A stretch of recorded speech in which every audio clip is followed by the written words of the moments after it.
வணக்கம். கிண்டி சுவாமிநாதன்.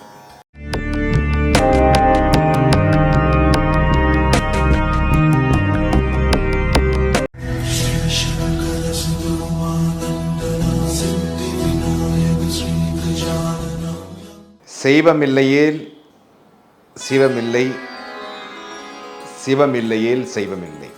தென்னாடுடைய சிவனை போற்றி, எந்நாட்டவர்க்கும் இறைவா போற்றி. தில்லையில் இருக்கக்கூடிய கூத்தன், ஆடல் வல்லான்,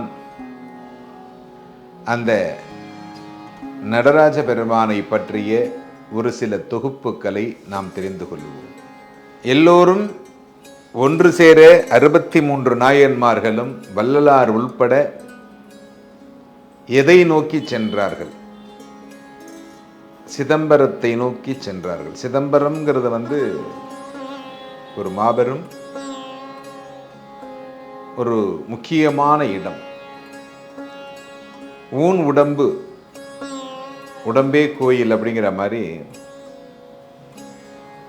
9 வாயில்களை கொண்டது அந்த திருக்கோயில். இந்த கோயிலுடைய ரகசியங்கள் நிறைய இருக்கிறது. ஒவ்வொன்றாக அந்த கோயிலை பற்றியும் அந்த கூத்தபெருமான் என்று சொல்லக்கூடிய ஆடல் வல்லான் சிவபெருமானை பற்றியும் ஒரு சில விஷயங்களை எனக்கு தெரிந்த அளவிற்கு உங்களுக்கு எடுத்துரைக்கிறேன். நடராஜர் என்ற உடனே நமக்கு ஞாபகத்திற்கு வருவது சிதம்பரம். ஆனால் சிதம்பரத்தை தவிர மற்ற இடங்களிலெல்லாம் இந்த நடராஜ பெருமான் நிறைய நிகழ்வுகள், அற்புதங்கள் நிறைய நிகழ்த்தி இருக்கிறார்கள். அதில் ஒரு சிலவளைகளை பற்றி நாம் தெரிந்து கொள்ளுவோம். ஒரு வருடத்தை ஒரு நாளாக சிவபெருமானுக்கு பூஜிக்கிறார்கள். இந்த நடராஜரை பற்றிய விஷயங்களை எந்தெந்த ஊர்களில் சிறப்பான சில அரிய செயல்களை சிவபெருமான் நிகழ்த்தி இருக்கிறார் என்று பார்ப்போம். கும்பகோணத்திற்கு அருகாமையிலே கோனேரி ராஜபுரம் அப்படின்னு ஒரு ஊர் இருக்கு. ஒரு ராஜா, பல்லவ ராஜா, அவருடைய கனவிலே சிவபெருமான் தோன்றி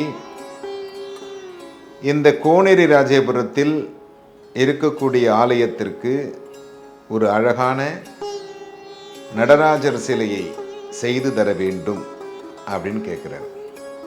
சுவாமி கேட்டு யாராவது இல்லைன்னு சொல்ல முடியுமா? அதுவும் கனவுல கேட்கிறார்.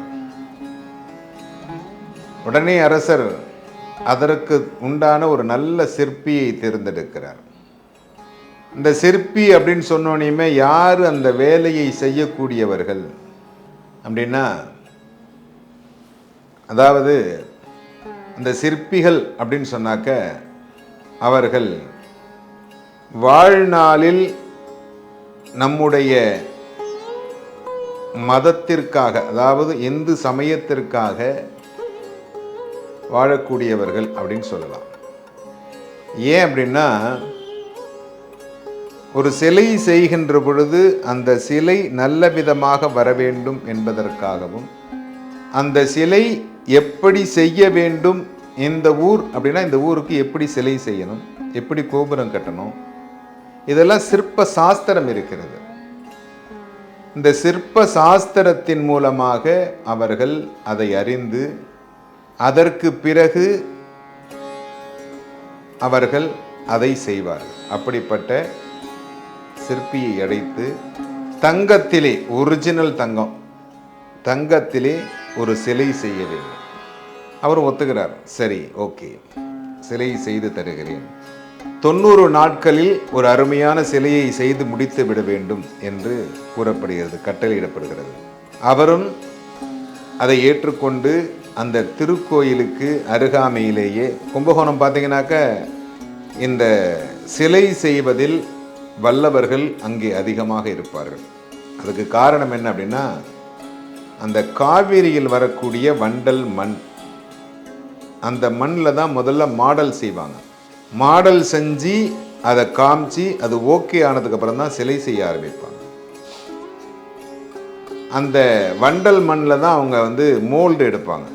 இந்த மாடலை வச்சு மோல்டு எடுப்பாங்க. இது அந்த ஊரில் தான் சாத்தியம். அது கும்பகோணம் அப்படிங்கிற அந்த ஊரில் தான் அது சாத்தியம்.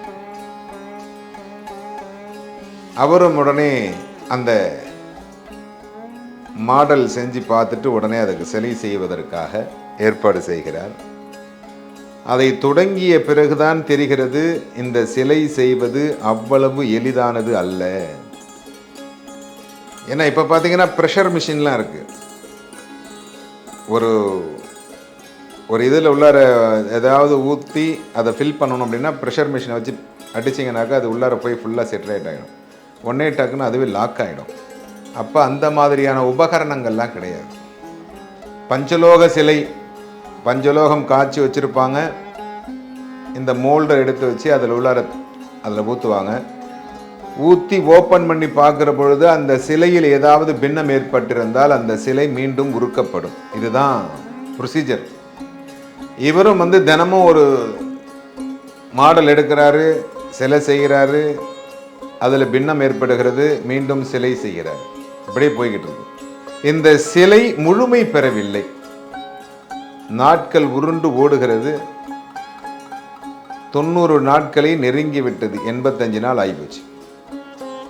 அரசருக்கு ஒரு ஆசை, எப்படியா இருந்தாலும் இன்னொரு 4-5 நாளில் நம்மக்கிட்ட சிலையை ஒப்படைக்க போறாரு, அது ஃபினிஷிங் பண்ணி கொடுக்க போறாரு. நம்ம போய் அந்த சிலையை ஒரு தடவை பார்த்துட்டு வருவோமே அப்படின்னு அரசர் போறார். போனால் அங்கே சிலை ரெடியாகவில்லை. கொதிகலனில் அந்த பஞ்சலோகம் என்று சொல்லக்கூடிய அந்த திரவம் கொதித்து கொண்டிருக்கிறது. சிலை இன்னும் ரெடியாகவில்லை. அரசருக்கு ஒரே கோபம். நாம் சொல்லுவதை இவர் ஏற்றுக்கொண்டு செய்வார் என்று நினைத்தால் இவர் அதை செய்யவில்லை. இந்த சிற்பி இருக்கார் பார்த்தீங்களா, இவரும் பயங்கர சிவபக்தர். சிவபூஜை செய்யாமல் எதுவுமே செய்ய மாட்டார். அப்படிப்பட்ட ஒரு சிவபக்தர். அதனால் ராஜாவும் வந்து இந்த சிவபக்தரை வந்து எப்பொழுதும் ரொம்ப கடுமையாலும் திட்டக்கூடாது அப்படிங்கிறது ஒரு கட்டுப்பாடு உண்டு. இருந்தாலும் ராஜாவுக்கு ரொம்ப அதிகமான கோபம் வந்து விட்டது. நம்ம சொல்லியிருக்கோம் ஒரு சிலை செஞ்சு கொடுக்க சொல்லி 90 நாளில் அதை செய்ய முடியல இவரால். 90 நாள் உட்கார்ந்துருக்கிறாரு. இன்னும் 2 நாட்களில் இந்த சிலை முழுமை பெறவில்லை என்றால் உன்னுடைய தலை தரை மீது உருளும் அப்படின்னு சொல்லிடுறார் ராஜா. ராஜா சொன்ன இவருக்கு உடனே ஆஹா, நம்ம தலை எப்படியா இருந்தாலும் உருளை தான் போகுது. ஏன்னா 80 நாளாக நம்ம சிலை செஞ்சுக்கிட்டு இருக்கிறோம். இந்த 80 நாளில் நம்மளால் இந்த சிலையை ரெடி பண்ணி கொடுக்க முடியல. ஏதாவது ஒரு பின்னம் ஏற்பட்டுக்கிட்டே இருக்கு. ஏதாவது ஒரு இடத்துல ஒரு பிரச்சனை வருது. இது என்ன பண்ணுறது? நம்மளால் இதை பண்ண முடியாது அப்படின்னு சொல்லி ரொம்ப மனசு வருத்தப்பட்டு தில்லையில் கூத்தனே தென்பாண்டி நாட்டானேன்னு சொல்லி அவரை தான் திட்டிக்கிட்டு உட்காந்துருக்கிறார். ஏன்னா எல்லாம் சிவபக்தர்களுடைய எண்ணங்கள் எல்லாம் எப்படி இருக்குன்னா, ஏதாவது ஒரு பிரச்சனை வந்ததுனாக்க ஈசனே நான் என்ன பாவம் செய்தேன், என்னை இப்படியெல்லாம் சோதிக்கின்றாயே அப்படின்னு தான் தேவாரத்தில் பாடுவாங்க. இவரும் அப்படி தான் சொல்கிறார். அந்த நேரத்துக்கு ஒரு வயசான ஒருத்தங்கேருந்து அவர் ஒரு சிவபக்தர். அவர் வந்து ஐயா ரொம்ப தாகமாக இருக்குது, எனக்கு கொஞ்சம் தண்ணி கொடுங்க, அதுவும் கொஞ்சம் வெந்நீராக கொடுத்தீங்கன்னா நல்லாயிருக்கும், சுடுநீராக கொடுத்தால் நன்றாக இருக்கும் என்று நினைக்கிறேன் ஐயா. நானே சூடாதான்ப்பா இருக்கிறேன்.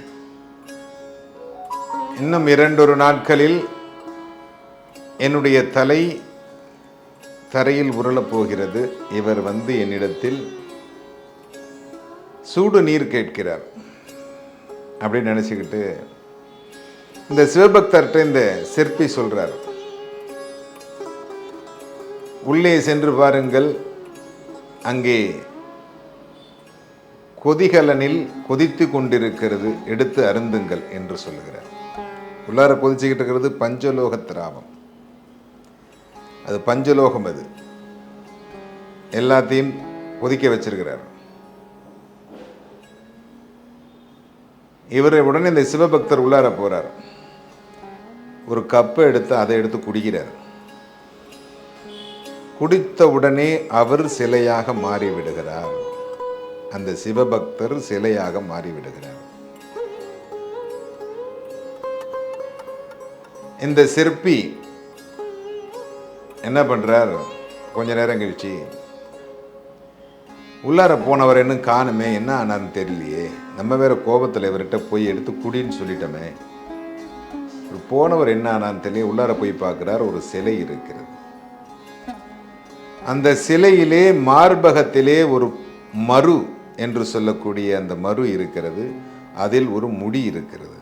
ஆஹா, அந்த சிவபக்தருக்கு பார்த்தது போலே இருக்கிறதே, அந்த சிவபக்தர் தான் இங்கே சிலையாகி விட்டாரா? சிவபெருமான் காட்சி கொடுத்திருக்கிறாரா? பாருங்க, ஒரு பக்தனுடைய வேண்டுகோளுக்கிணங்க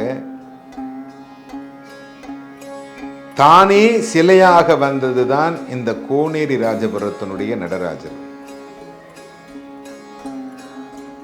அந்த உருவத்தை பார்க்கின்ற பொழுது அது மாதிரி ஒரு சிலை செய்ய முடியுமா? இது மனிதனால் செய்யப்பட்ட சிலை இல்லை, தெய்வத்தால் உருவான சிலை. அது மாதிரி ஒரு சிலையை செய்யவே முடியாது. அப்படிப்பட்ட ஒரு சிலையை சிவபெருமானால் அருளப்பட்டதுதான் இந்த கோனேரி ராஜபுரத்தினுடைய நடராஜர் சிலை.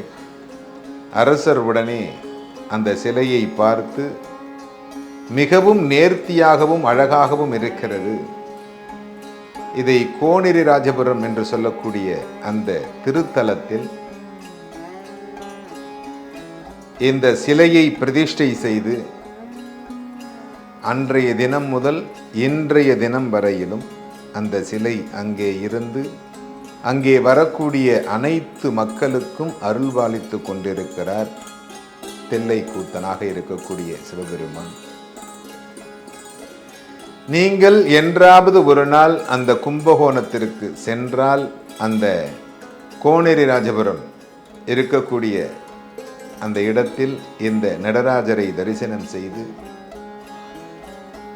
எல்லோரும் இன்புற்றிருக்க இறைவனை பிரார்த்தனை செய்து கொள்கிறோம்.